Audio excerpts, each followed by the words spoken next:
merci beaucoup. Voilà, nous allons poursuivre le thème que nous avons commencé à longtemps. Le thème c'était quoi? Dimanche. Dieu m'a gardé. Voilà, Dieu m'a gardé pour un but. Voilà, Dieu m'a gardé pour un but. Dieu m'a gardé pour un but, c'est très important, il ne faut pas oublier ça. Hein? Dieu m'a gardé pour un but, donc préservé pour un but, ou Dieu m'a gardé pour un but. Voilà, donc on va encore voir la suite de ce thème merveilleux, mes frères et sœurs. Hein, pour nous montrer, mes frères et sœurs, que vraiment Dieu nous garde, ce n'est pas un hasard. Si tu es vivant, si tu es encore en vie jusqu'aujourd'hui, en 2026, si tu es compté parmi les vivants de cette année 2026, ce n'est pas un hasard. Aujourd'hui, nous sommes déjà le 6 janvier 2026. C'est aussi une grâce, mes frères et sœurs, parce que nombreux ne sont plus en vie, nombreux ne sont plus là avec nous, mes frères et sœurs. On avait vu l'exemple de Moïse que Dieu avait gardé pour un but. Il fallait que Moïse grandisse, il ne pouvait pas mourir. Il fallait qu'il puisse grandir pour sauver le peuple de Dieu en Égypte.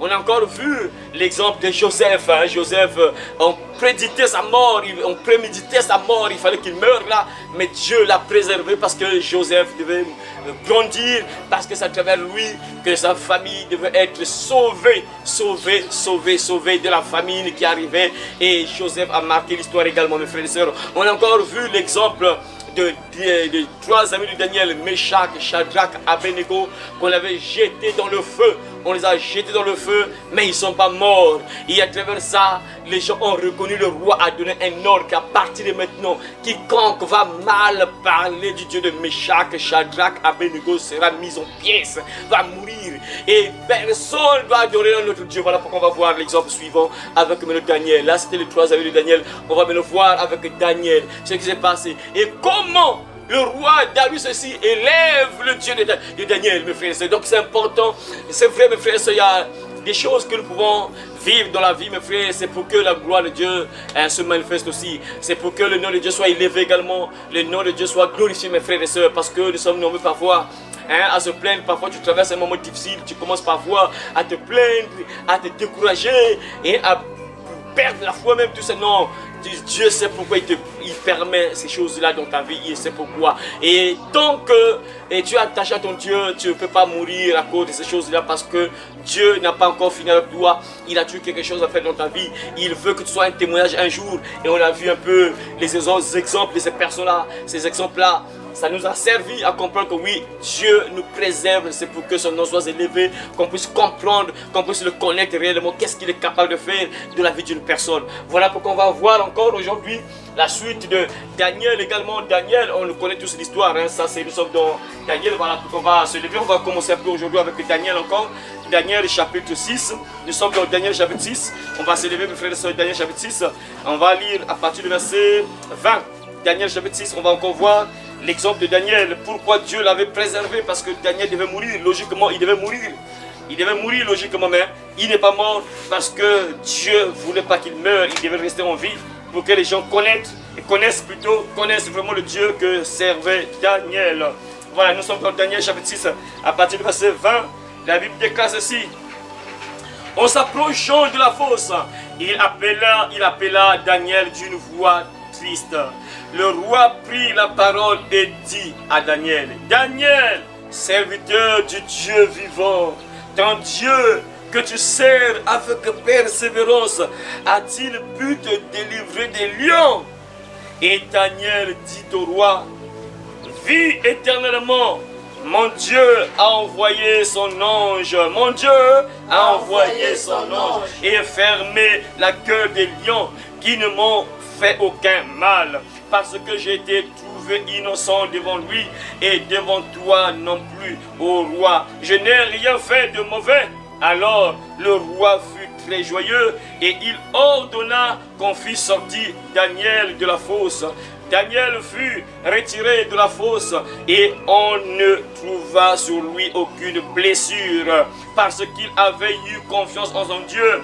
Le roi ordonna que ces hommes qui avaient accusé Daniel fussent amenés et jetés dans la fosse aux lions, eux, leurs enfants, leurs femmes, et avant qu'ils fussent parvenus au fond de la fosse, les lions les saisirent et brisèrent tous leurs os. Amen. Amen. Voilà mes frères et sœurs. Ah Dieu merci, gloire à Dieu.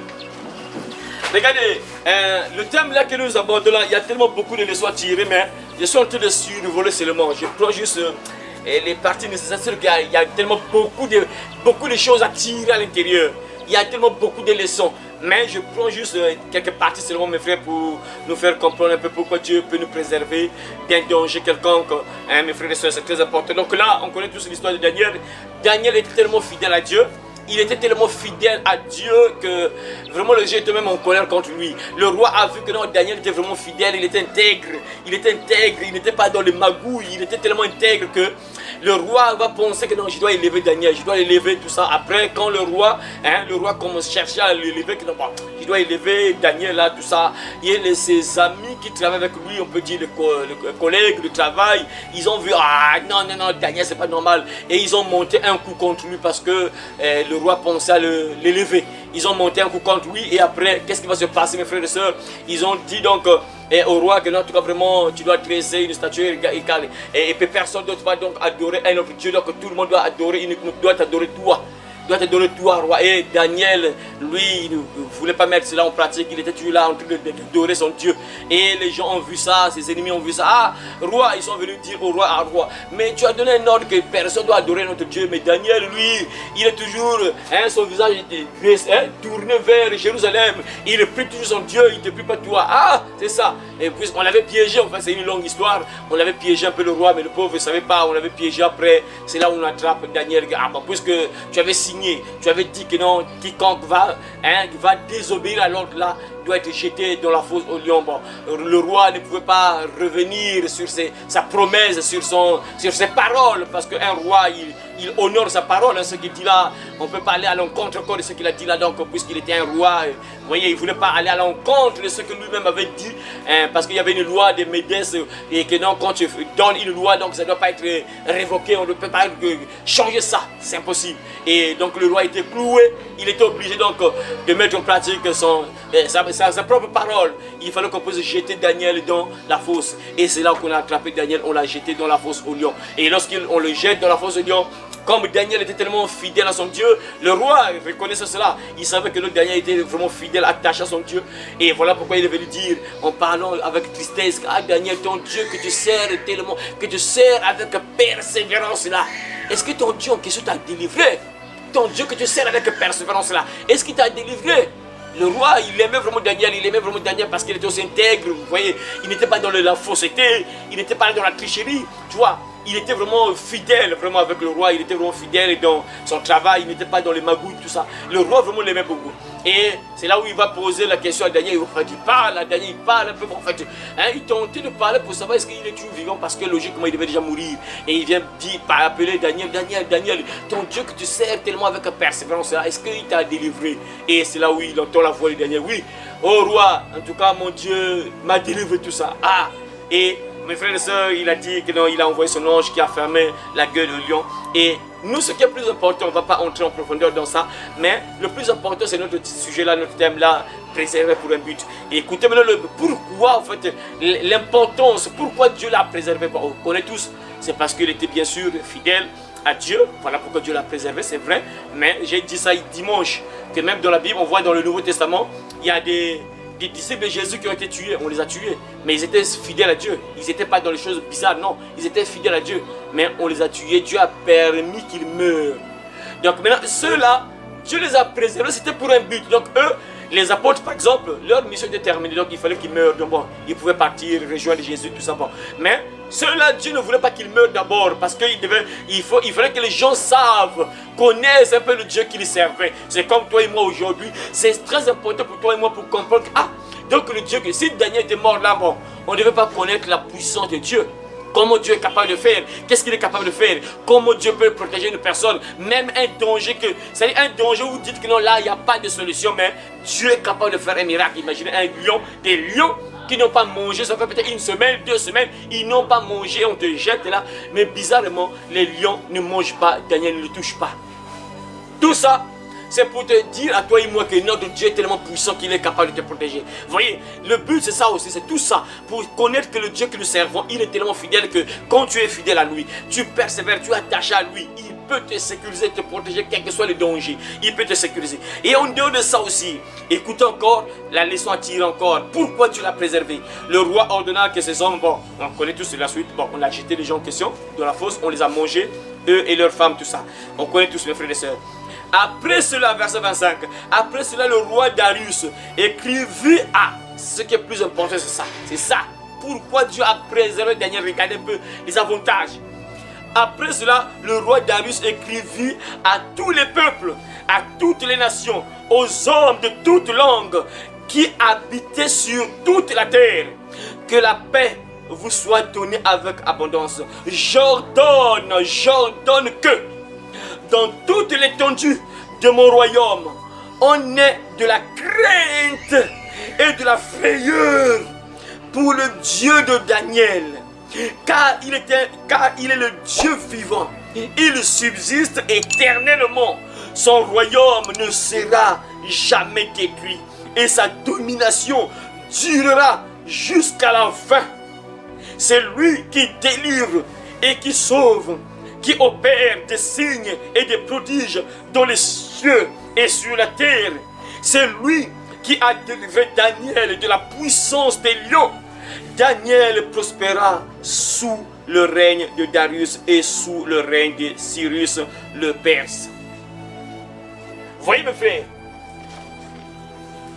puisque lorsque Dieu a délivré Daniel, ce miracle-là que Dieu opère là, pour Daniel, ce miracle-là qui s'est accompli dans la vie de Daniel, va faire que ce roi-là, parce que la majorité de ce roi-là, surtout là, vous voyez, les rois de Darius là, c'était des païens. Les rois là sont des païens.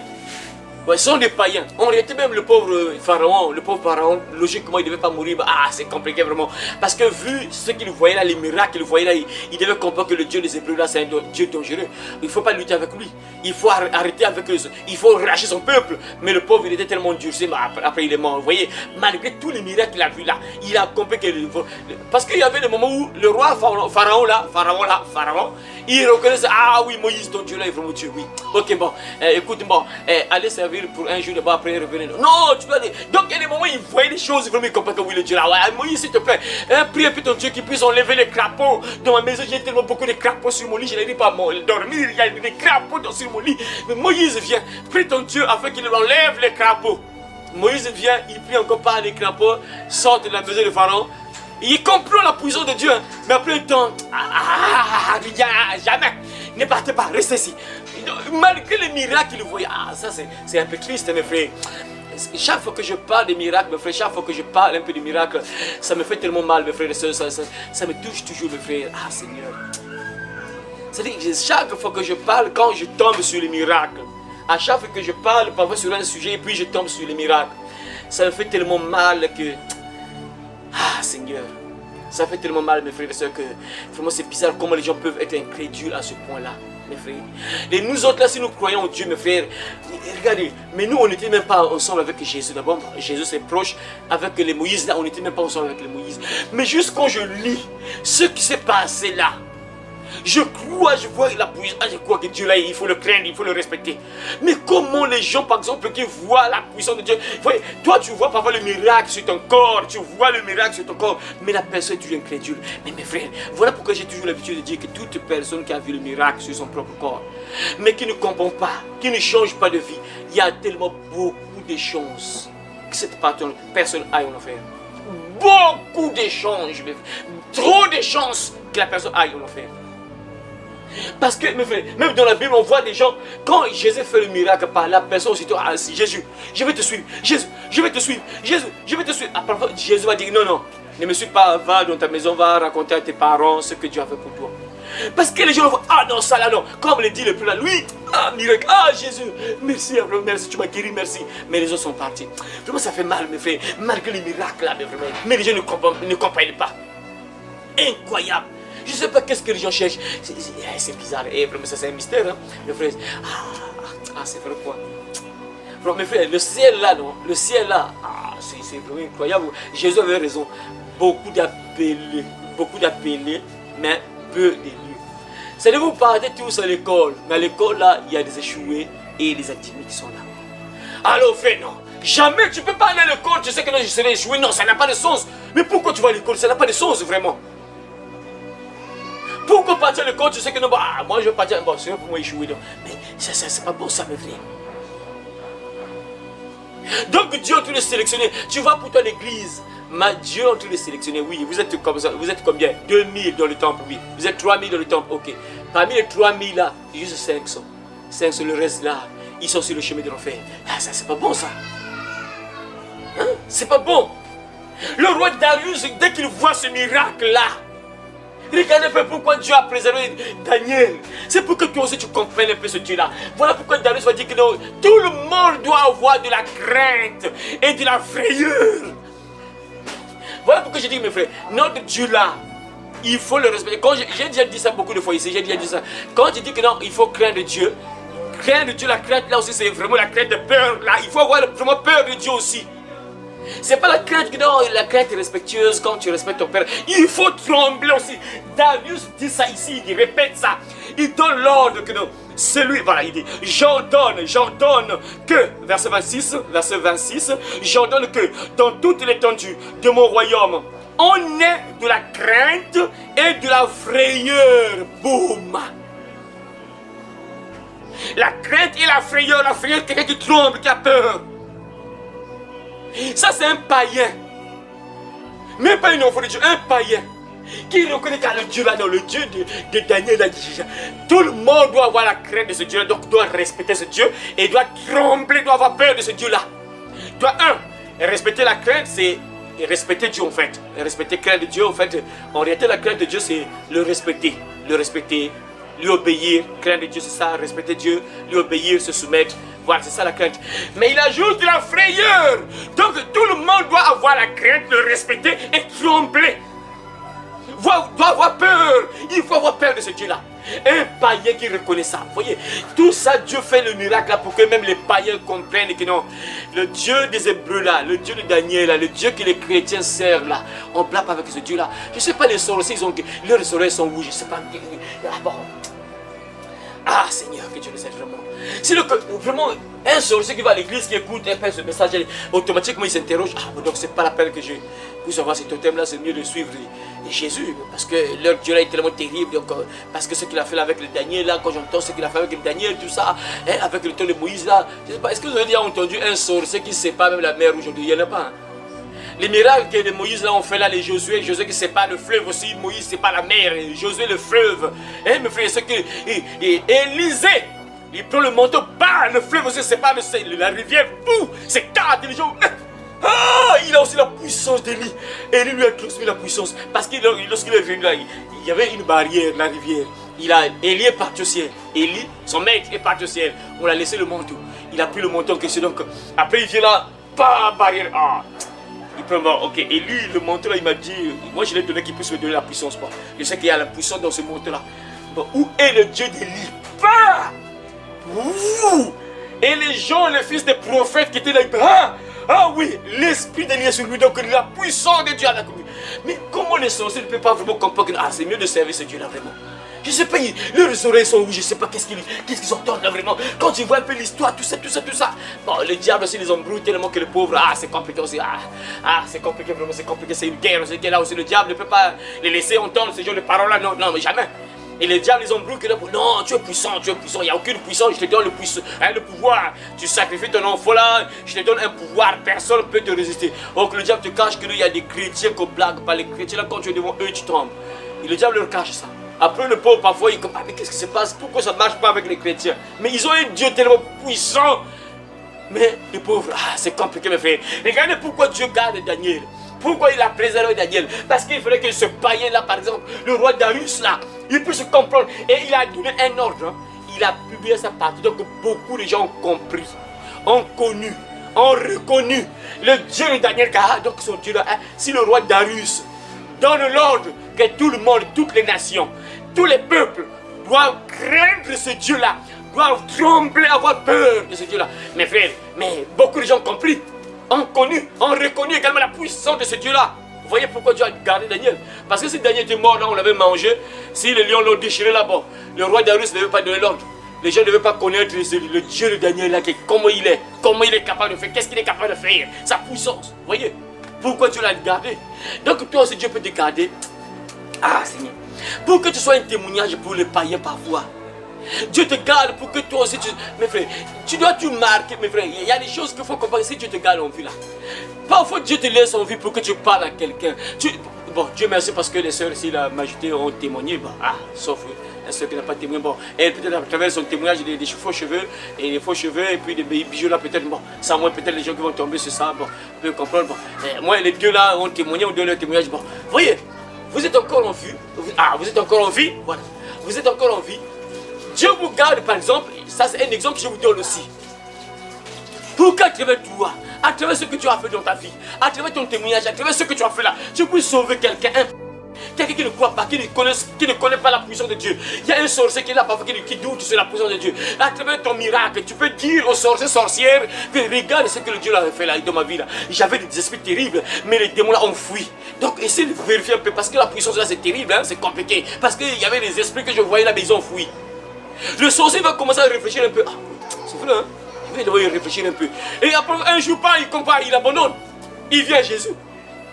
Le roi là, il dit, je donne un ordre. Tout le monde, tout le peuple, toutes les nations, tout le monde doit respecter le Dieu de Daniel là. Doit avoir peur, la frayeur, avoir peur de ce Dieu là. Vous voyez, ça c'est un païen qui parle. Vous voyez pourquoi Dieu l'a gardé, a gardé Daniel. Parce que si Daniel est mort là, les gens ne veulent pas connaître ce que le Dieu là qui sont capables de faire. Vous voyez, Dieu l'a gardé pour que les gens comprennent, les païens connaissent ce Dieu là.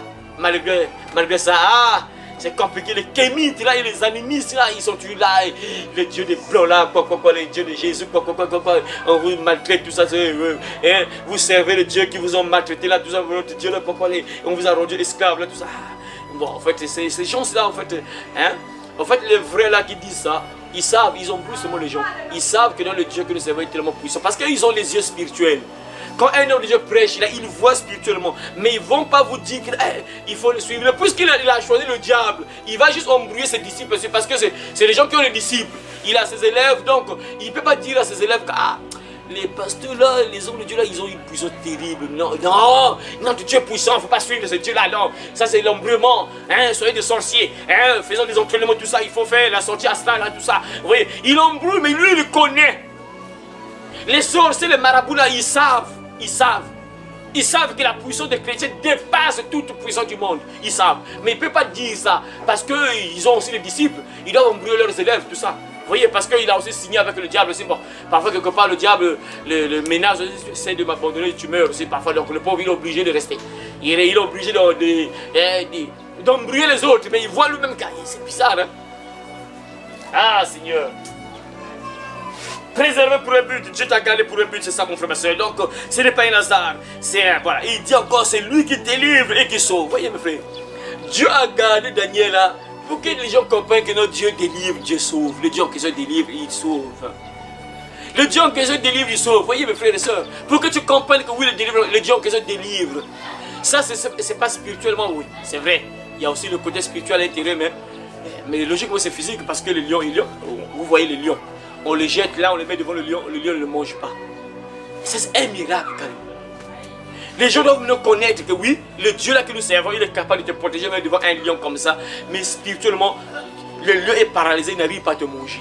Parce que Dieu est avec toi, il est capable de faire ça. Il est capable de te protéger, quel que soit le danger. Préservé pour un but, préservé pour un but.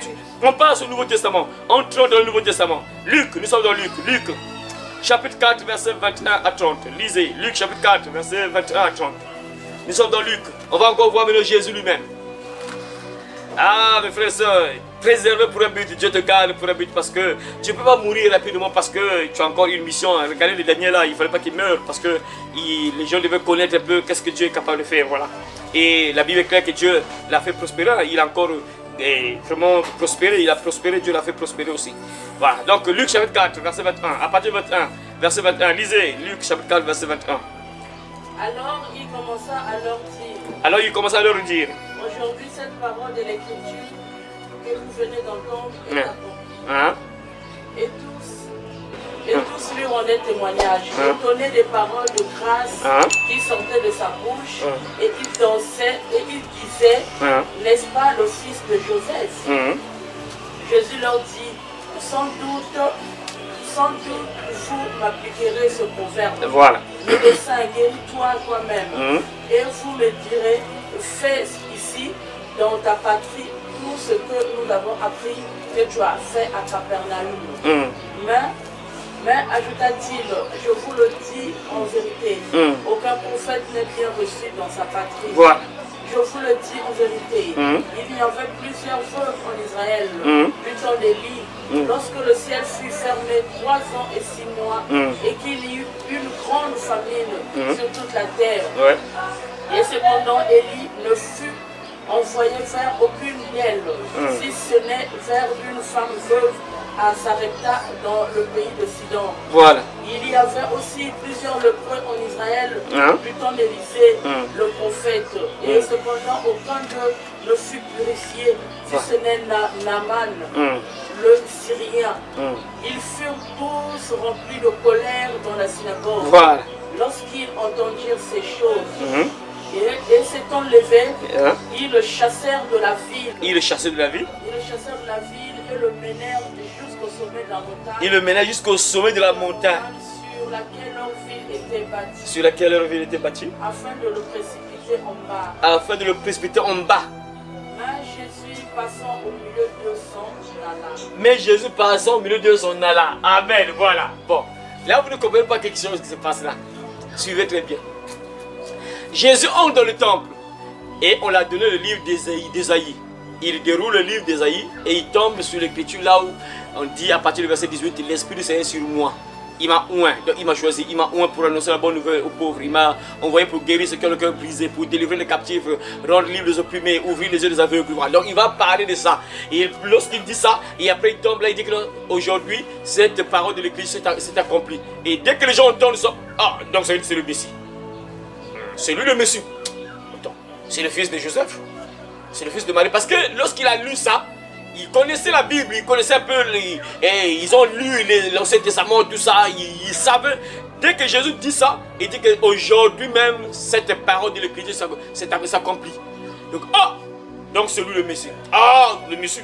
Non, ça veut dire quoi? C'est le fils de Marie, de Joseph, tout ça. Oh non, non, non. Et c'est là où Jésus commence à dire ça. Vous allez dire que non, médecin, guéris-toi toi-même. Je vous le dis, nul prophète n'est bien considéré dans sa propre maison, dans sa propre ville, tout ça. On ne peut pas le considérer, tout ça.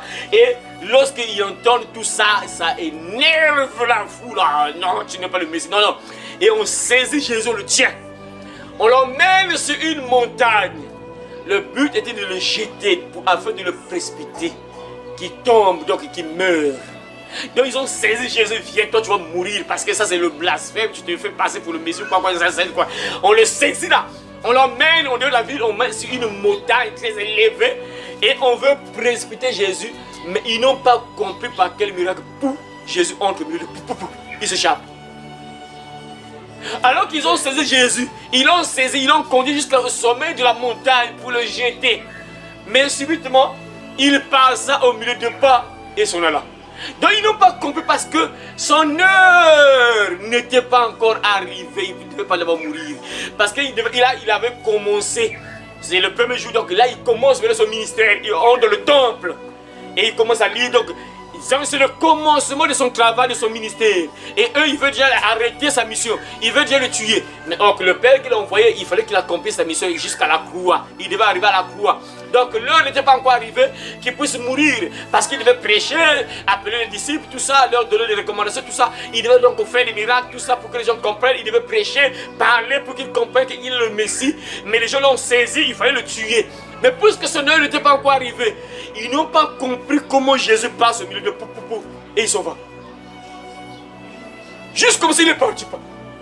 Ils n'ont rien fait. Parce que son heure n'était pas encore arrivée. Il devait encore être en vie, parler, prêcher, faire des miracles, tout ça. Préservé pour un but, préservé pour un but. Ils l'ont saisi Jésus, il le tient comme ça. Il tire Jésus, on va là-bas, on le mène jusqu'au sommet de la montagne. Mais arrivé là-bas, ils ne comprennent pas qu'est-ce qui se passe pas. Jésus passe au milieu de Il est seul, Jésus seul. Là, il n'a pas encore appelé les disciples, tout ça. Il est seul là. Il est seul. Mais comment il s'échappe? Il s'en va. Parce que son nom n'était pas encore arrivé. On ne pouvait pas le tuer. C'était pas possible. Vous voyez mes frères et sœurs? Tant que ta mission n'est pas encore terminée, tu ne peux pas mourir. C'est pas possible. C'est pas possible, mes frères. Vous voyez? Donc, ça c'est un autre exemple. Maintenant, on va passer. On a vu donc deux cas. Aujourd'hui, on a terminé avec la première partie. On va maintenant voir la deuxième partie. Pourquoi Dieu garde certaines personnes? Donc, la première partie, vous avez compris que non, Dieu te garde, il te préserve, par exemple, pour que les gens connaissent ton Dieu là, pour que tu sois un témoignage, pour que les gens connaissent la puissance de Dieu, pour que tu sois aussi, et pour que la mission de Dieu s'accomplisse également. Parce que tant que ta mission n'est pas encore finie, tu ne peux pas aussi mourir. Donc, on a vu un peu beaucoup d'exemples pour nous dire que non, il y a des gens que Dieu garde parce qu'ils ont une mission accomplie sur la terre, ils ont une tâche donnée à accomplir, à réaliser sur la terre. Ils ont un but, un rôle à jouer encore sur la terre. Voilà pourquoi Dieu les garde. Et ils ont encore beaucoup de choses à faire sur la terre. Voilà pourquoi Dieu les garde. Et là, on a vu encore l'exemple de Jésus. Il ne pouvait pas mourir parce qu'il devait accomplir sa mission. Il devait finir sa mission, prêcher, guérir, faire des miracles. Les gens puissent comprendre, ils puissent prêcher, les gens puissent reconnaître qu'il est le Messie. Malheureusement, ils n'ont pas accompli tout ça. Vous voyez, donc il ne devait pas aussitôt mourir à peine qu'il commence, qu'il meurt. Ça n'a pas de sens. Il devait d'abord finir, prêcher pour que les gens comprennent qu'il est le Messie. Mais ceux qui ne vont pas comprendre, ça leur regarde. Donc vous voyez, donc, il ne devait pas d'abord mourir. Donc là maintenant, on va voir les gens que Dieu laisse en vie. Des gens, logiquement, qui ne devaient plus exister sur la terre. Des gens qui devaient normalement mourir. Bon, on peut dire ça pour toi et moi, quoi. Mais pas pour Dieu, bien sûr. Toi et moi, on peut dire que, lui aussi, quitte souvent la terre, vraiment. Il fait trop souffrir les gens, hein. Parce que, vous savez, actuellement, avec les gens mauvais qui prennent le contrôle de plusieurs nations, donc les gens sont tellement en colère. Vous voyez ce qui s'est passé avec le pauvre Maduro. Comment Maduro. Voilà. Et le président du Venezuela, le pauvre, vous savez, les gens sont en train de faire la fête. Bon, il y a deux coins, il y a d'autres qui sont en train de faire la fête, il y a d'autres qui sont non, relâchez-le, il y a d'autres qui disent merci, on nous a libérés, merci Trump, tu nous as libérés, merci Trump. Voilà. Donc, c'est deux camps. Bah, c'est toujours comme ça, hein. Les gens mauvais, ils ont toujours leur camp, il y a aussi les gens, il y a toujours deux camps, ceux qui l'aiment et ceux qui l'aiment pas, c'est toujours comme ça. Hein, c'est toujours comme ça. Il y a des gens, parce que même si tu es pour toi une mauvaise personne, il y a des gens qui profitent à travers ta méchanceté là, à travers les mauvaises choses que tu fais là. Il y a des gens qui profitent de ça. Voilà, voyez, parce que tu n'agis pas seul. Vous êtes un groupe là, donc les gens ils profitent de toi. Oui, donc quand on te fait du mal, les gens sont en colère. Ah, mais comment? Parce que nous, notre pain est coupé. Ah, on va plus se nourrir parce qu'on a coupé notre pain. Ils ne seront pas contents, ils vont parler. Mais ceux qui souffraient là, les gens que tu faisais souffrir là, c'est une fête maintenant. C'est compliqué, mes frères et sœurs. Vous voyez, des cas comme ça, par exemple. Bon. Il y a des gens parfois que Dieu laisse sur la terre, des gens parfois, on peut dire des gens vraiment pas bien, mais qui sont toujours là. Qui vont souffrir les gens, mais qui sont toujours là. Mais pourquoi Dieu les laisse en vie? C'est pour un but. Et c'est là où nous allons voir, mes frères, très important. Il y a des gens que Dieu a laissés en vie en cette année 2026. Pourquoi? Parce que Dieu, en réalité, il ne veut pas qu'ils meurent déjà. Il ne veut pas qu'ils meurent comme ça. Dieu ne veut pas qu'ils meurent comme ça. Mais il ne comprend pas. Chaque fois que tu te réveilles, et pourtant tu sais que tu es loin de Dieu, tu fais des choses abominables. Tu es vraiment loin de Dieu, tu mènes une mauvaise vie. Mais tu ne meurs pas. Tu es toujours là. C'est parce que Dieu t'aime tellement qu'il ne veut pas que tu meurs comme ça. Voilà pourquoi vous allez lire, toujours dans le même chapitre, donc dans le même livre, bien sûr, Luc, nous sommes toujours dans Luc, chapitre 13. Luc, chapitre 13. Luc, chapitre 13. Écoutez maintenant l'histoire là, c'est Luc, chapitre 13, à partir du verset 9. Écoutez mes frères, pour comprendre que oui, il y a des gens que Dieu laisse sur la terre parce qu'il ne veut pas qu'ils meurent comme ça. Écoutez mes frères et sœurs, Luc, chapitre 13, verset 6 à 9, voilà. Luc, chapitre 13, verset 6 à 9, voilà. Il dit aussi cette parabole. Un homme avait un figuier planté dans sa vigne. Un homme avait un figuier planté dans sa vigne. Il vint pour y chercher du fruit. Et il n'en trouva point. Alors il dit au vigneron. Voilà 3 ans que je viens chercher du fruit à ce figuier. Voilà 3 ans que je viens chercher du fruit à ce figuier. Et je n'en trouve point. Coupe-le. Pourquoi occupes-tu la terre inutilement? Le vigneron nous répondit. Seigneur, laisse-le encore cette année. Laisse-le encore? 7 années. C'est-à-dire qu'il puisse encore vivre. Qu'il ne meure pas, qu'il reste encore en vie. Hein? Je creuserai tout autour et je mettrai du fumier. Peut-être à l'avenir donneras-tu du fruit, sinon tu ne fouilleras. Voilà, parole du Seigneur. Regardez pourquoi certaines personnes, Dieu les laisse en vie. Là, vous comprenez maintenant, non? Là, c'est maintenant clair, non? Vous comprenez maintenant le titre, le thème là, non? Vous comprenez ça maintenant, non? Vous comprenez maintenant le thème là, non? Vous comprenez? Parce qu'au début, lorsqu'on a commencé ça, c'était un peu, mais préservé pour un but, Dieu m'a gardé pour un but, oui. Regarde, il y a des gens que Dieu garde, le but c'est quoi? Il faut que ces personnes se repentent. Il faut que la personne change de vie. Il y a bonne année, bonne année, bonne année, bonne année, bonne année. Mais est-ce que tu as changé de vie? L'année a changé, mais toi, est-ce que tu as changé? Tu as changé d'année, hein? Mais bizarrement, il y a des gens qui entrent en 2026 avec les mêmes habitudes. Pas de changement, les mêmes habitudes. Et en 2025, il était sorcier, 2026, toujours sorcier. 2025, sorcière, 2026, sorcière. 2025, soulard, 2026, soulard. 2025, prostituée, 2026, prostituée. Donc, pas de changement. 2025, PD, 2026, PD. 2025, lesbienne, 2026, lesbienne. Donc, pas de changement. Et c'est là où Jésus va parler de ça. Il donne un peu l'exemple de ce fruit-là, de ce figuier-là, plutôt de... Ouais, le figuier-là. Donc, il dit qu'un homme avait une vigne, un figuier dans sa vigne. Un homme avait un figuier planté dans sa vigne. Donc, il a un champ, dans ce champ-là, il a un arbre qu'on appelle le figuier. Et le figuier, on connaît tous le figuier, non? On connaît tout ça. On connaît tout ça, non? Les enfants, vous connaissez ça? Voilà. Et il avait son figuier. Moi, mon frère, ma soeur, logiquement, je ne peux pas planter un arbre qui ne me donne rien. Ça n'a pas de sens. Moi, quand je plante un avocatier, il doit me donner des avocats. Je plante un orangier, il doit me donner des oranges. Je plante un bananier, il doit me donner quoi? Des bananes. Maintenant, tu plantes un bananier, bizarrement, le bananier ne donne rien. Et ça énerve, mes frères et sœurs. Tu plantes un avocatier, logiquement, par rapport au nombre des années, il devait déjà donner des avocats, bizarrement, il ne donne rien. Et donc, celui-là, l'homme-là, l'histoire là, ça parle au fait de Dieu, le Père, et de Jésus-Christ. Le vigneron, au fait, celui qui gère le champ en question, la vigne, c'est Jésus. Le propriétaire de la vigne, c'est le Père. Donc Dieu le Père, Jésus, c'est le vigneron, celui qui gère, vraiment la vigne. Comme aujourd'hui, c'est lui le chef de l'église, c'est lui qui gère l'église, Jésus. Donc, le Père a sa vigne, a un figuier planté dans sa vigne, dans son champ. Et il vient parce qu'il avait calculé, il sait que bon, le figuier là c'est bon déjà, ça fait déjà tant d'années. Donc là c'est bon déjà, ça donne déjà. Il vient là la première année, parce que lorsqu'on plante un arbre, et selon scientifiquement même les parents, les agriculteurs, voilà, les agriculteurs qui ont l'expérience de planter des choses là, ils savent bien que quand je plante un sapotier, c'est après 5 ans que ça va commencer à donner. Quand je plante un avocatier, c'est après tant d'années que ça va donner. Quand je plante par exemple un bananier, par exemple le bananier là c'est rapide, hein. Quand tu plantes ça, ça va pas mettre du temps. Hein. Souvent, la première année, je crois bien la deuxième année, si possible, je crois bien si je ne me trompe pas, ça va déjà donner parce que ça grandit tellement vite là. Donc, les agriculteurs connaissent déjà, et même certaines personnes connaissent déjà que non, bon, quand je plante tel fruit, et logiquement une année après, ça donne déjà. Maintenant, lui, il vient voir la première année, pas rien. Bon, c'est bizarre. Hein. Logiquement, ça devait déjà donner, mais il n'y a rien. C'est bizarre. Ok, c'est pas grave. Bon, l'année prochaine, ça va donner. Il repart. Deuxième année, il vient. Il regarde encore, il n'y a rien. Ça c'est bizarre ça. Bon, c'est pas grave, la troisième année, ça va donner. Il repart. La troisième année, il arrive. Il voit encore rien. Non. Là, il s'énerve, il se fâche. Non. Il y a quelque chose qui ne va pas.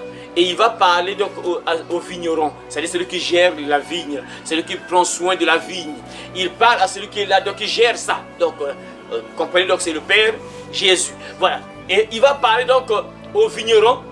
Mais ça fait 3 ans que je viens chercher du fruit à cet arbre-là. Mais l'arbre en question, le figuier, ne donne pas. C'est mieux que tu coupes cet arbre-là. Pourquoi ça va occuper inutilement le sol? Pourquoi ça va occuper inutilement le sol? Vous voyez? Donc il y a des gens parfois que Dieu voit qui sont comme inutiles sur la terre.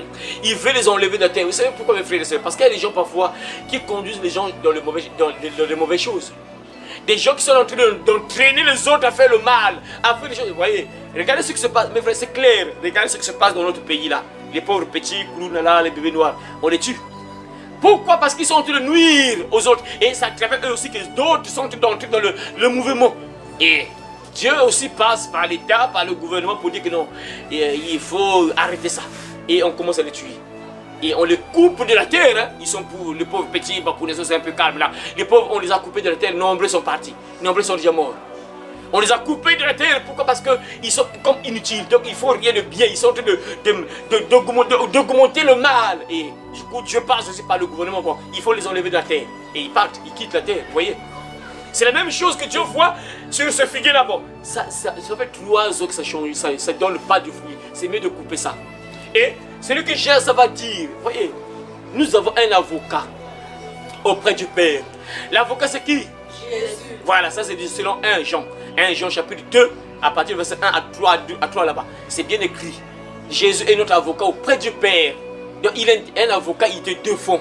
Il défend une personne. Nous avons un avocat, donc un avocat, le rôle de l'avocat c'est nous défendre. Ça c'est selon 1 Jean chapitre 2, verset 1 à 3. Nous avons un avocat auprès du Père. Petits enfants, et ne péchez pas. Mais si quelqu'un a péché, nous avons un avocat auprès du Père, Jésus-Christ le juste. Il est lui-même une victime expiatoire pour nos péchés, non seulement pour les nôtres, mais pour ceux du monde entier aussi. Donc un avocat, Jésus, qui intercède pour toi et moi, qui nous défend. Dans Romains chapitre 8, verset 34 aussi, on nous dit que qui les condamnera? Christ est mort, bien plus, il est ressuscité. Il est à la droite de Dieu et il intercède pour nous. Donc il est notre avocat toujours, il intercède pour nous. Et là, on nous montre que notre Dieu le Père veut que ce figuier-là meure, quitte la terre. Mais le vigneron, donc Jésus va dire au Père que ça fait, non, laisse-le encore. Ça fait, oui, c'est vrai, ça fait 3 ans que ça ne donne pas de fruits, mais laisse encore cette année. Je vais creuser tout autour. Je vais mettre du fumier. Si ça ne donne pas, l'année prochaine on coupe. Ça veut dire quoi mettre du fumier? On te nourrit, on prend sur le toit. Parce qu'un arbre, logiquement, pour que ça donne bien, il faut mettre du fumier. Vous savez, nous, au village, tu as planté les arachides, même les arbres, il faut tout nettoyer, hein, creuser tout autour, mettre un peu de fumier, pour que ça donne bien, pour que ça puisse bien donner. Jésus te dit que, ah bon, ok, il faut donc nourrir l'arbre en question. Donc il faut encore nourrir l'arbre, l'homme ne vivra pas de pain seulement, mais de toutes paroles qui sont de la bouche de Dieu. Voilà, Matthieu 4:4. Donc Jésus dit que non, ok, je vais encore envoyer mes serviteurs qui vont prêcher, qui vont parler. Si la personne change, parce que le figuier c'est une personne. Il y a des gens que Dieu a laissés en vie aujourd'hui en 2026 là, parce que c'est des gens que Dieu, il voit qu'ils doivent mourir en fait. Ces gens sont là pour quitter la terre. Logiquement, ils doivent quitter la terre. Mais le Père est tellement amoureux. Jésus c'est amour. Ah non, Père, laisse encore. Je veux le nourrir, je veux transmettre la parole, je veux encore parler. Si la personne change, donc donne du fruit, donc tu changes, tu donnes donc du fruit, c'est bon. Mais si la personne ne change pas, malgré la parole qu'on prêche, on prêche, la personne ne change pas, tu le coupes. Vous voyez mes frères, pourquoi Dieu laisse les gens en vie? Il y a des gens qui sont entrés en 2026 à cause de ça. Dieu les aime tellement, ils devaient même mourir depuis l'année passée, depuis 2020 même parfois. Mais Dieu n'a pas voulu que Jésus là, non, Père, non, il reste d'abord là. Il reste sur la terre. Je vais encore envoyer les gens qui vont parler. C'est comme ce que nous faisons nous, les évangélistes. Nous partons dans le ruelle là. Mes frères, il y a des fois, papa, quand je passe dans une ruelle, je prêche.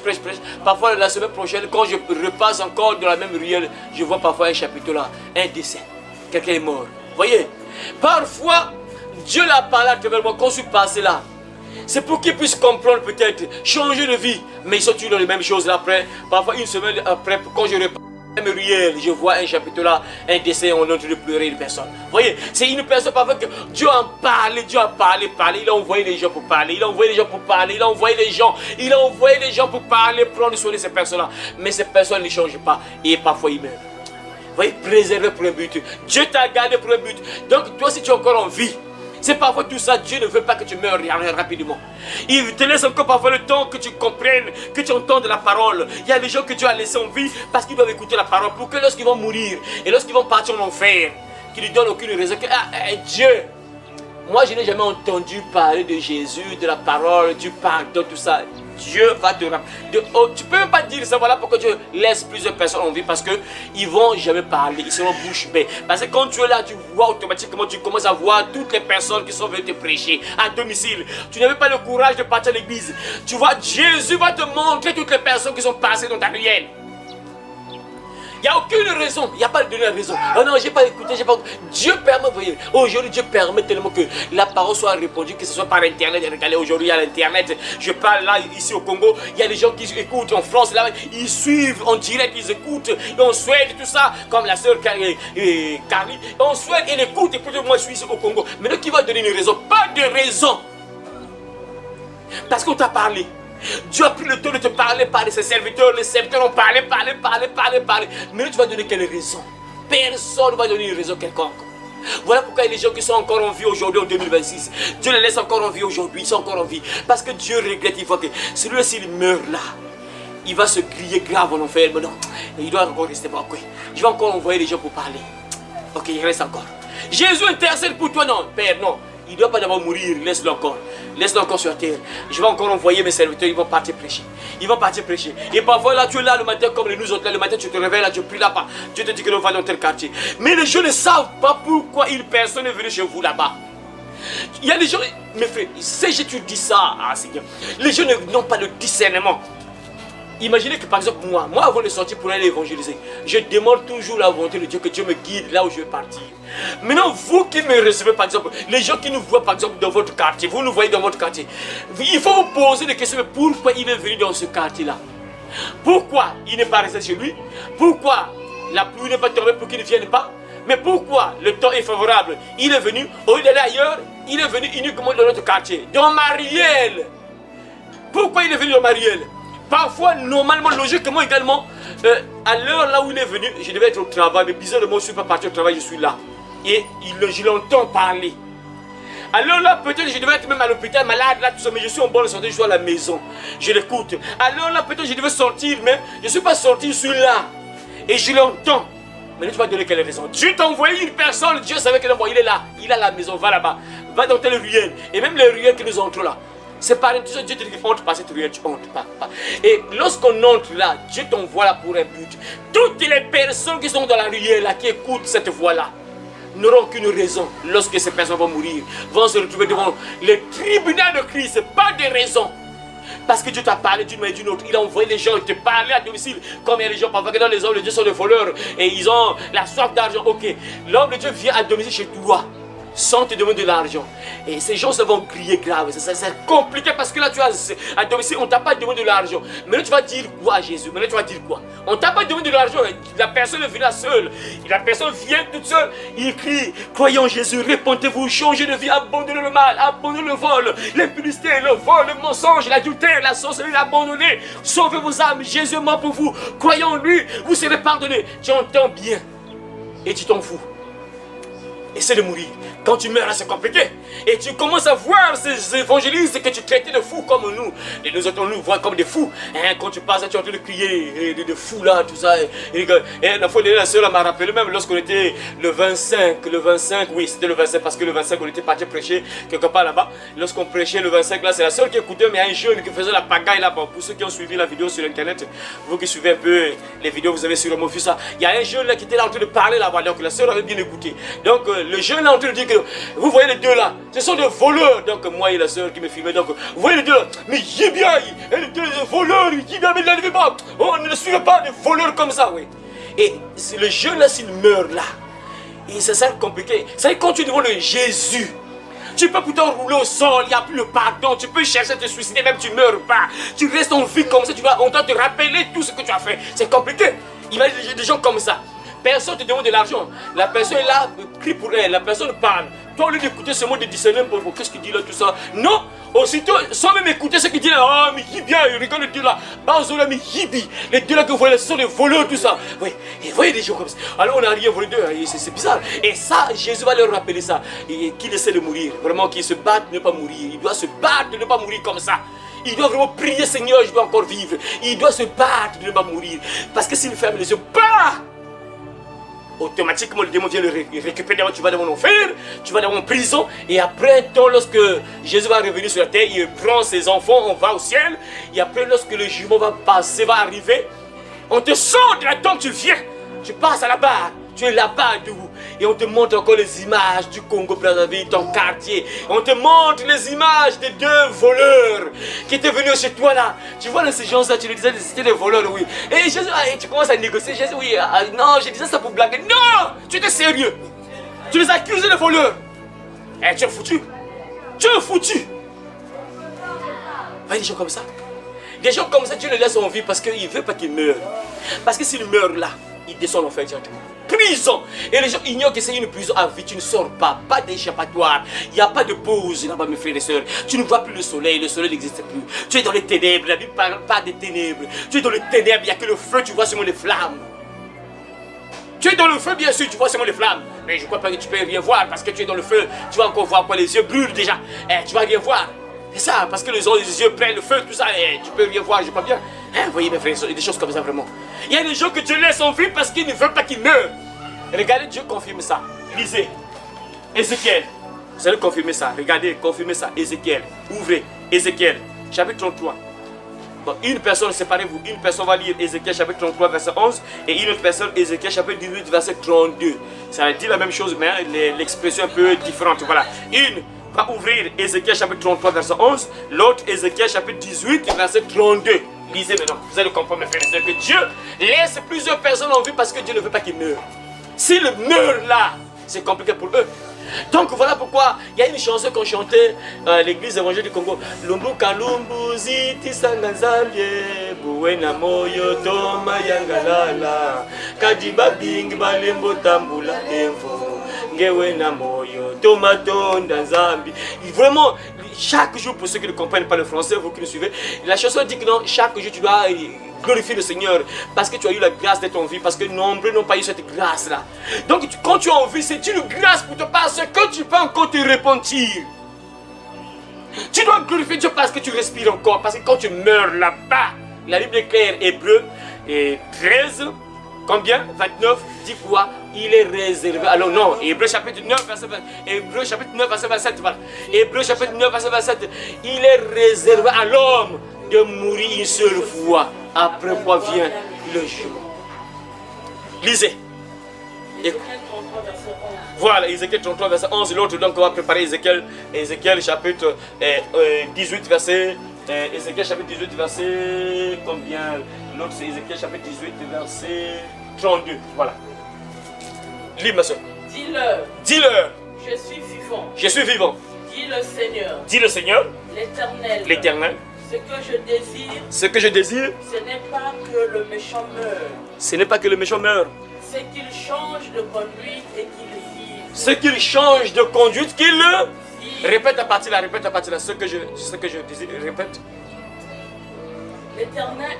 Ce que je désire. Ce que je désire. Ce n'est pas que le méchant meure. Ce n'est pas que le méchant meure. C'est qu'il change de conduite. C'est qu'il change de conduite et qu'il vive. Revenez. Revenez. Revenez de votre mauvaise voie. Revenez de votre mauvaise voie. Et pourquoi mourriez-vous? Pourquoi mourriez-vous? Maison d'Israël. Oui. Dieu ne désire même pas que le méchant meure. C'est-à-dire le méchant, c'est une personne mauvaise qui fait des mauvaises choses, le pécheur. Hein? Le pécheur. Il ne veut pas que le pécheur meure, il ne fait pas ça. Il veut que le pécheur change de conduite et qu'il vive. Lis d'autres versets là, l'autre verset. Moi le Seigneur Dieu, je le déclare. Je ne veux la mort de personne. Je ne veux la mort de personne. Changez votre vie. Et vivez.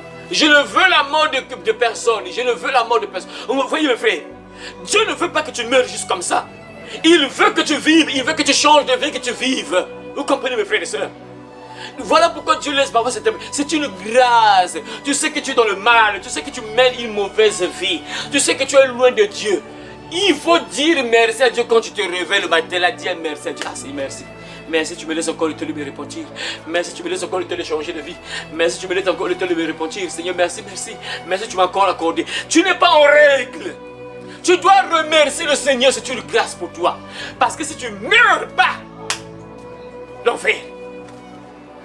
Voyez pourquoi Dieu a laissé plusieurs personnes en vie.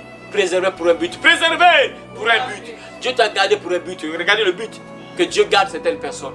Pourquoi Dieu laisse certaines personnes en vie, c'est ça. Vous voyez? Vous savez mes frères, dans le temps passé, heureusement que je suis tombé sur le passage là, c'est bien quoi. Je bénis le Seigneur. Vous savez, il y a des moments où je pensais un peu, ah mais c'est bizarre, Dieu comme il peut laisser des pires personnes. Vous savez, il y a des gens parfois, qui nous dirigent parfois quand tu vois parfois ce que la personne fait parfois. Ah Seigneur, quand tu vois parfois à l'étranger, tu vois un peu ce que les gens font là, tu vois un peu dans le quartier, des gens qui vous torturent, qui vous manipulent, qui font du mal, tout ça. Mais Dieu, pourquoi tu les laisses en vie? Mais pourquoi tu les laisses nous maltraiter comme ça? Des gens qui sont en train de violer les gens, de tuer les gens, hein?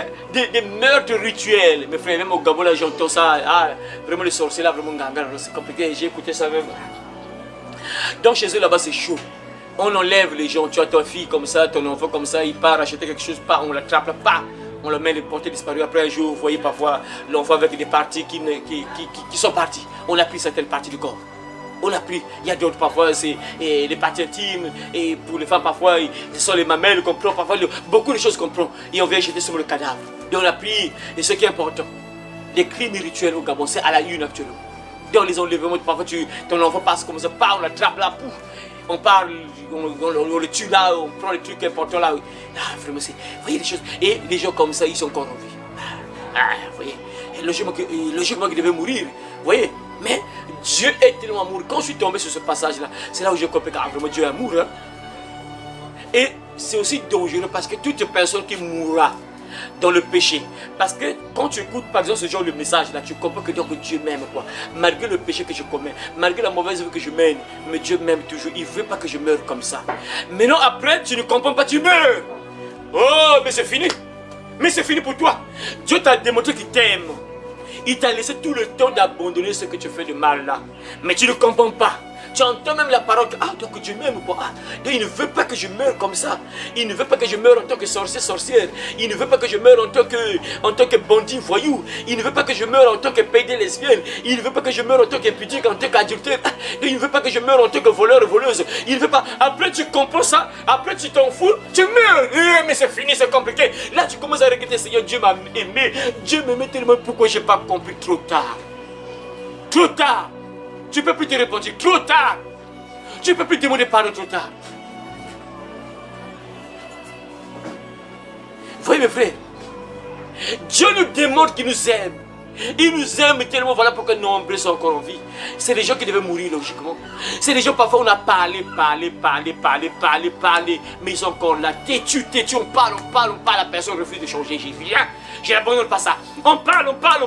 La personne, je n'abandonne pas. J'aime trop ce péché-là. Jamais. On parle. Mais si la personne ne meurt pas, mais c'est compliqué. Un dernier passage pour vous confirmer encore que oui, il y a des gens que Dieu laisse en vie. Dieu les garde parce qu'il ne veut pas qu'ils meurent. Il veut qu'ils se répandent, qu'ils sauvent leur âme. 2 Pierre, chapitre 3, verset 9. 2 Pierre, chapitre 3, verset 9. 2 Pierre, chapitre 3, verset 9. 2 Pierre, lis ma soeur Laurette. 2 Pierre, chapitre 3, verset 9. Écoutez. Le Seigneur ne tarde pas dans l'accomplissement de la promesse, comme quelques-uns le croient. Mais il use de patience envers vous, ne voulant pas qu'aucun périsse, mais voulant que tous arrivent à la repentance. Voilà. Je ne sais pas si vous comprenez ce passage-là, mes frères et sœurs. Si vous avez entendu ce passage, je vais lire ça avec la version-là, parole de vie. Mes frères, c'est très puissant ce verset-là. Écoutez encore, pour confirmer encore ce que Dieu dit ici, mes frères et sœurs. Ah, il y a des gens qui ne comprennent pas pourquoi ils sont encore en vie, pourquoi ils respirent encore. Dieu les aime tellement, mais ils ne comprennent pas. Le Seigneur n'est pas en retard dans l'accomplissement de sa promesse, comme certains se l'imaginent. Il fait simplement preuve de patience à votre égard, car il ne veut pas qu'un seul périsse. Il voudrait au contraire que tous parviennent à se convertir, se repentir, changer de vie. Donc Dieu, là on parle un peu du retour de Jésus, hein. C'est le contexte, on parle du retour de Jésus pour venir prendre les enfants de Dieu, l'enlever et détruire ce monde. Parce que quand tu suis après, c'est la destruction, donc le jugement, la destruction de la terre. On parle de ça. Donc là, on nous montre également que si Jésus retarde à revenir, pour brûler ce monde. Si Jésus tarde, parce que si vous lisez tout le chapitre à la suite là, c'est lorsque Jésus va brûler le monde, lorsqu'il va détruire la terre, donc la fin du monde carrément, lorsqu'il va tout détruire, c'est la fin du monde. Et on dit clairement que si Jésus patiente pour venir brûler, c'est en réalité, il ne veut pas que personne soit brûlé. En réalité, il ne veut pas que personne soit brûlé. Il veut que tout le monde change de vie. Ah Seigneur, si les gens comprenaient mes frères, l'amour de Dieu, ça montre aussi l'amour de Dieu. Ça montre que si tu ne comprends pas, c'est le feu automatiquement, c'est obligatoire. Jésus dit, c'est quoi? La Bible dit, c'est l'apôtre Pierre nous dit que Dieu, Jésus, ne tarde pas dans l'accomplissement de sa promesse comme quelques-uns le croient. Mais il use de patience envers vous. Il use de patience. Il y a des gens, Dieu est patient. Ah, comme l'histoire du figuier là, la parabole du figuier là. 3 ans, ça fait 3 ans que vient chercher du fruit. Donc, ça dit le fruit ne donne pas, l'arbre ne donne pas de fruit. La personne ne change pas, la personne ne se convertit pas. Je vais chercher du fruit, mais il n'y a rien. Non, il faut couper. Jésus dit, Père, laisse encore, je vais prendre soin, je vais nourrir, je vais donc enseigner, je vais encore parler. On va encore parler, on va encore prêcher. Et si la personne ne change pas, tu coupes. C'est ça, la même chose que Dieu dit ici à travers la bouche de l'apôtre Pierre. Dieu ne tarde pas en réalité pour l'accomplissement de sa promesse. Mais qu'est-ce qui se passe? Il use de patience. Il est patient. Ah, bon, je dois repartir. Je dois les brûler. Alors, attends, je dois les brûler. Donc le père dit non, fils, il est temps. Il est temps d'aller brûler. Après, je dis non, papa, attends encore. Attends. Non, il faut les brûler. Il faut déjà les brûler. Il va sélectionner ceux qui vont monter au ciel. Après, tu brûles. Tout ça. Non, non, attends encore. Il use de patience parce qu'il voit. Si Jésus venait aujourd'hui, me frère. Voilà pourquoi la Bible est claire. Peu de gens vont partir au ciel. La Bible est claire. Ça, il faut le savoir, mes frères et sœurs. Pour que tu puisses te battre à être parmi ceux qui vont partir. Peu de gens seulement vont partir au ciel. Tout le monde sera brûlé. Ça, il faut le savoir. Déjà, mon frère, tu dois le savoir. Tu es un enfant de Dieu, tu dois savoir que peu de gens, parmi les habitants de la terre, peu vont partir au ciel. La majorité sera brûlée. Ça, il faut le savoir. Comme ça, tu vas te réveiller pour être parmi ceux qui vont monter au ciel. Parce que si tu n'es pas parmi ceux qui vont monter au ciel, on va te brûler. Voilà pourquoi Jésus tarde à revenir. Non, non. Si je vais là maintenant, là, ils sont tellement dans le mal, dans le péché, ils ne sont pas prêts. Si je repars là, ils vont tous brûler. Ah non, il faut encore patienter. Ils vont même dans les églises. Les gens qui ne comprennent pas pourquoi ils prient, pourquoi ils vont à l'église, pourquoi ils croient en Jésus, ils ne savent même pas. Ils ne savent même pas pourquoi Jésus est mort pour eux. Ils ne connaissent pas. Ils ne comprennent pas qu'est-ce que Jésus a fait pour eux. Ils ne comprennent pas, ils mènent leur vie comme ils veulent là, tout ça. Jésus voit tout ça. Ah, si je repars là, mais même l'église là, vraiment. Ils vont tous brûler, non. Je dois encore patienter. Il faut encore attendre un peu. Il faut attendre encore un peu. Les serviteurs vont encore prêcher. Ils vont encore prêcher. Ils vont sortir dans les ruelles, dans les routes, dans les avenues. Ils vont crier. Peut-être certains vont comprendre, vont se repentir peut-être. Mais la réalité est que peu vont partir au ciel. Peu seront sauvés. Voyez mes frères, préservés pour le but. Il y a des gens que Dieu laisse en vie sur la terre. C'est à cause de ça. Dieu ne veut pas qu'ils meurent rapidement. Voilà pourquoi je vous ai dit l'exemple que je vous ai donné là. Les 100 et quelques personnes qui se sont échappées du feu là. Ils doivent se poser des questions pourquoi 40 et quelques sont morts. Mais moi je suis sorti indemne. Bon, en fait, pas indemne avec peut-être avec des blessures, avec des plaies là, tout ça, oui. Mais pourquoi tu es vivant? Tu dois te poser la question. Ah, non, donc logiquement, toutes ces personnes-là doivent comprendre que désormais je ne dois plus mettre mes pieds dans les bars. La première leçon, pour les personnes qui se sont échappées, tu dois maintenant comprendre que ne plus jamais les bars, plus jamais les boîtes de nuit. Logiquement, une personne normale, tu comprends quand tu vois ça et tu t'es échappé. Logiquement, tu comprends que désormais plus jamais les bars, plus jamais les boîtes de nuit. Pour terminer, mes frères et sœurs, il y a une histoire qui s'est passée en Amérique. Il y a des gens qui ne comprennent pas quoi. Il y a des gens qui ne comprennent pas. Et ceux qui se sont échappés là également. Ça va leur servir de leçon. Je crois bien qu'ils vont se repentir aussi. S'ils ne se repentent pas, c'est compliqué pour eux. Il y a un évangéliste, mes frères. Quand j'ai regardé la vidéo là, j'ai pleuré. Dans le temps passé, il y a longtemps que j'avais suivi la vidéo en question. J'avais suivi la vidéo en question, c'était sur le Jésus-Christ TV, je crois bien. Oui, je crois bien. Il y avait un évangéliste avec un gros mégaphone ici. Parce que le mégaphone en question, c'était comme ça. C'est tellement gros qu'il avait mis ça à l'épaule comme ça. Il a un truc comme il parle comme ça. L'évangéliste, il était habillé même, il avait un habit jaune ici, je crois bien, avec un pantalon comme ça. Voilà. Il était dans un rond-point. Il était en train de prêcher. Et les gens partaient, en fait, il avait sûrement calculé ça, puisqu'il y avait un concert qui se préparait quelque part, donc non loin de là où il était. Il y avait un concert qui se préparait non loin de là où il était. Et lui, il s'est pointé là, hein, pour prêcher, avertir un peu aux gens là de ne pas partir, quoi, de ne pas partir là-bas, c'est pas bon tout ça. Il était là en train de prêcher, de parler aux gens qui partaient à ce concert-là. N'allez pas là-bas. Il parlait en anglais, on traduisait tout ça. Excusez, on traduisait. Et parmi ceux qui disaient là, il dit que nous n'allez pas là-bas. Le diable, regardez la vie que le diable vous donne là. Regardez la vie que le diable vous donne là, tout ça. Vous êtes là dans les impurités, dans le péché, dans l'alcool. Abandonnez ça, répondez-vous. N'allez pas à ce concert-là. N'allez pas là-bas. N'allez pas là-bas. Je me rappelle, mes frères, ce jour-là, quand j'ai regardé la vidéo là, les larmes ont coulé quoi. Il y avait des gens puisqu'ils partaient là-bas, donc il faut déjà être well aussi. Il y a d'autres qui étaient déjà well, bien préparés déjà parce que c'est le concert. Hein. Donc c'est la fête, carrément c'est la fête. Donc il y a d'autres qui venaient là, qui se moquaient même de lui. Il y a un couple qui est venu là. Et il y a un autre, un soulard qui est même monté sur le rond-point parce qu'il était sur le rond-point, c'est un peu en haut. Il était sur le rond-point, donc les gens ils passaient là. Et il y a un autre qui est monté là, même sur le rond-point. Donc ils ont empêché en fait de parler politique. Après il y avait des policiers à côté qui sont même venus attraper le soulard en question là. On a enlevé le soulard là. Et il était là en train de parler. N'allez pas là-bas, n'allez pas, arrêtez, ne partez pas là-bas. Ce qui m'a fait pleurer quand j'ai regardé la vidéo là, mes frères, c'est ce qui s'est passé après. Donc automatiquement j'ai compris qu'en fait l'homme là, c'est-à-dire que pour moi, je voyais c'est comme si c'était un ange qui était là. Pour leur avertir, pour leur parler, de ne pas aller là-bas, ils ne comprenaient pas. Comme l'histoire de Balaam. Hein, Balaam là. L'âne, il est sur l'âne. Balak est venu l'appeler, écoute, viens maudire le peuple de Dieu là, parce qu'ils sont tellement forts là. Je vais dominer sur eux. Viens les maudire, tout ça. Ah non, je ne dois pas maudire. Ah viens, tout ça. Bah, ok, je vais quand même venir. Pas. Il monte sur l'âne, il commence à partir pour aller rejoindre Balaam, parce que Balaam l'a promis l'argent, tout ça, beaucoup de richesses, tout ça. Il commence à partir, pas après on chemin, pas son âne. Vous connaissez l'âne, non? C'est un animal là, c'est comme une chèvre là, tout ça, mais c'est un peu balèze là, tout ça. Voilà. Après l'âne ne marche, n'avance plus. Mais avance, avance. Or que l'âne voit autre chose spirituellement.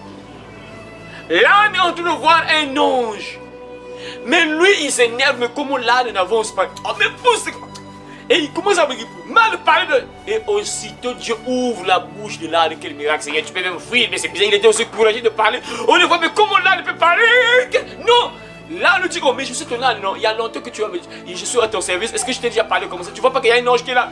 Mais bizarre, voilà pourquoi il est mort. C'est vraiment incroyable. Tout ça, tu peux pas comprendre que non. Il y a quelque chose qui ne va pas là. Quel miracle! Un animal qui commence à parler. Ah, Seigneur. Non. Mes frères, c'est ce que j'ai dit là. Il y a des gens, ils doivent être brûlés. Même s'ils voient le miracle, il ne changera pas. Il ne peut pas changer quelque chose, même s'il voit le miracle. On sait tous qu'un animal ne parle pas. Lui, il voit l'âne, il commence à parler. Mais il continue quand même. Hein. Et il est aussi mort, hein, on l'a tué. À cause de ça aussi, Kouyambong, la soif d'argent, il est mort aussi. Balaam, question. Vous voyez, au lieu de comprendre, ah, non, je dois maintenant comprendre, non, je dois plus faire ce que je devais faire là. Mais non, il a poursuivi sur son chemin là, il est aussi mort. Incroyable. J'ai vu que cet homme-là, l'évangéliste, était un ange. Mes frères, lorsqu'ils sont partis là, juste quelques heures après, lors du concert là, il y avait un terroriste sur l'immeuble, il était dans l'immeuble là, il avait un gros fusil, mes frères. Et il y a des gens aussi, je ne sais pas vraiment. Donc toi tu calcules seulement pour ceux qui vont danser là-bas.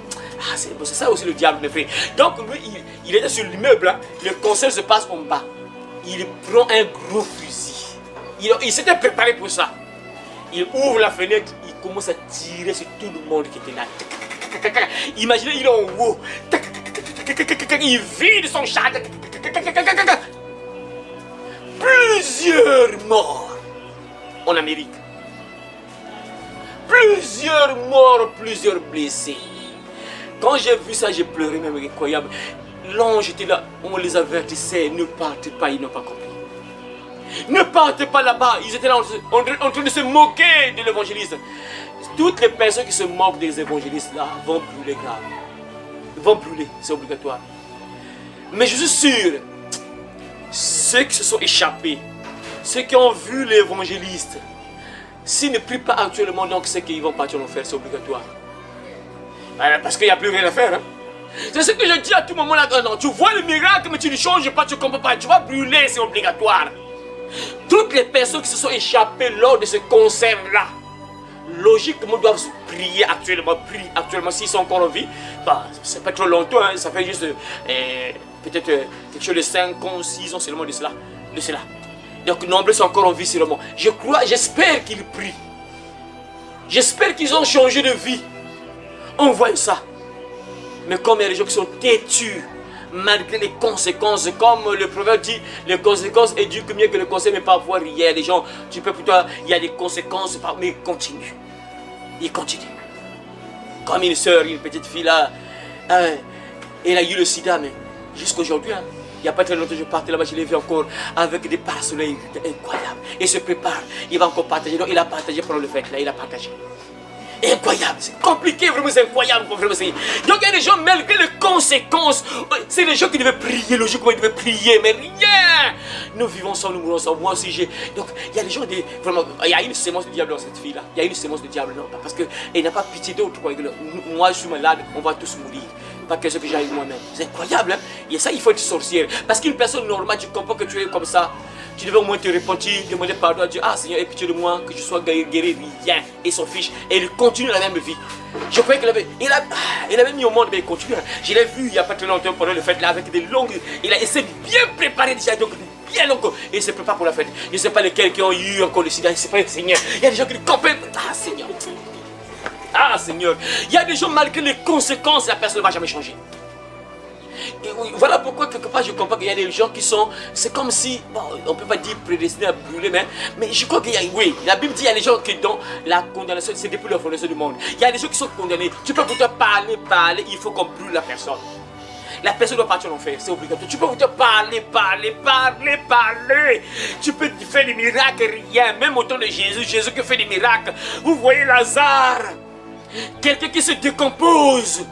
Vous le voyez sortir la table comme ça, bien lié avec les... Il vient parce que dans le temps quand tu meurs, on te ligote là un peu, on te met un peu, on t'emballe là. Il vient comme ça, il sort comme ça, les gens voient Lazare, oui. On lève ça, on le lève comme ça, pas correct. Mais rien, il y a des gens qui ont refusé Jésus, qui ont vu ça, ils s'en fichent. Incroyable vrai. Préserver pour un but, préserver pour un but. Alors frère, regarde un peu pourquoi Dieu t'a préservé. Tu as vu, tu as entendu la première partie. Aujourd'hui, tu as vu la deuxième partie. La première partie, on a vu qu'il y a des gens que Dieu préserve pour que ces personnes-là accomplissent la mission que Dieu les a confiée sur la terre. Afin qu'à travers eux, les gens connaissent Dieu. À travers eux, qu'ils soient aussi des témoignages. Que les gens croient en Dieu à travers ce qu'ils vont faire. À travers leur vie, à travers les miracles qu'ils ont vus. Afin que les gens connaissent le Dieu que nous servons, qu'ils servent. Et que tu comprennes un peu qu'est-ce qu'il est capable de faire. Il y a des gens, on a vu que non, il ne peut pas mourir tant qu'il n'a pas encore accompli sa mission. Et là, on a encore vu qu'il y a des gens que Dieu laisse en vie. Pourquoi? Parce que c'est des gens qui sont dans le mal. Mais Dieu ne veut pas qu'il meure déjà. Il veut qu'il change. Il ne veut pas qu'il meure comme ça. Il ne veut pas qu'il meure. Maintenant, imagine, Dieu ne veut pas que tu meurs. Ça veut dire que si tu meurs comme ça, ça veut dire que ce qui t'attend là, c'est compliqué, inimaginable. Dieu qui va te juger te dit que non, moi je ne veux pas que tu meurs. Je veux que tu changes. Alors, il faut donc imaginer si tu meurs comme ça. Il faut donc imaginer. Mes frères et sœurs, réfléchissez. Arrange vos vies. Ta vie n'est pas en règle. Arrange ta vie cette année 2026. Dieu t'a fait grâce d'être vivant en 2026. Seul Dieu connaît si tu seras en vie en 2027. Seul Dieu connaît si tu vas même terminer cette année 2026. Seul Dieu connaît, on ne sait pas. Nous on marche seulement là, on est là. On se laisse guider par Dieu. Si Dieu décide que bon, toi il est temps d'arrêter, tu dois arrêter ici. Tu arrêtes, tu quittes la terre, tu vas. Tu laisses les autres. Mais ce qui est vraiment, frère et soeur, ton jour viendra où tu quitteras la terre, c'est obligatoire, tôt ou tard, ça arrivera, c'est obligatoire. Nous sommes tous sur la liste de la mort, ça c'est obligatoire, il ne faut jamais oublier ça. Nous sommes tous sur la liste de la mort, et à chacun de nous ici sa date. Si Dieu pouvait nous montrer un peu la date, hein, la fuite là, si Dieu veut nous montrer un peu la fuite, donc moi ça devait faire peur, parce que Dieu garde ça. Parce que si Dieu montre un peu la liste, bon, il regarde un peu toi, tu dois comprendre un peu ta date. Et moi c'est quelle date? Telle année. Et telle année. Il y a d'autres qui ne veulent pas. Cette nuit je meurs, Seigneur, je vais mourir cette nuit. C'est pas bon. Dieu garde ça, comme ça, tu sais pas, quand la mort arrive, Dieu ne veut pas te montrer la liste là pour que, parce qu'il y a des gens parfois qui vont profiter de vivre dans le péché, tu vois. Après, lorsque la date arrive, il se répand. Non, Dieu veut que tu puisses te repentir tous les jours. Tu vas vivre dans la sanctification tous les jours. Vous voyez, voilà pourquoi Dieu ne montre pas cette date-là. Parce que s'il montre ça, il y a des gens qui vont, ah bon, ah, moi je suis encore loin, ah, je vais mourir en 2100, ah, je vais massacrer les filles, ah, ok, je vais faire la fête, le bar, le boîte de nuit, je vais faire la sorcellerie, tout ça, après, bon, quand je vais arriver en 2050, bon, je vais me remporter après, Dieu sait ça. Non, Chabert, tu ne dois pas savoir, c'est caché par lui, hein, c'est ça, voilà pourquoi tu dois être prêt tous les jours. Que Dieu bénisse sa parole, qu'il te bénisse au nom de Jésus. Amen. Amen. Voilà. Allez par tout le monde et prêchez la bonne nouvelle à toute la création. Celui qui croira et qui sera baptisé sera sauvé, mais celui qui ne croira pas sera condamné. Cette bonne nouvelle du royaume sera prêchée dans le monde entier pour servir de témoignage à toutes les nations. Alors viendra la fin. Heureux celui qui lit et ceux qui entendent les paroles de la prophétie et qui gardent les choses qui y sont écrites, car le temps est proche. Ces paroles sont certaines et véritables. Et le Seigneur, le Dieu des esprits des prophètes, a envoyé son ange pour montrer à ses serviteurs les choses qui doivent arriver bientôt. Et voici, je viens bientôt, et ma rétribution est avec moi pour rendre à chacun selon ce qu'est son œuvre. Moi, Jésus, j'ai envoyé mon ange pour vous attester ces choses dans les églises.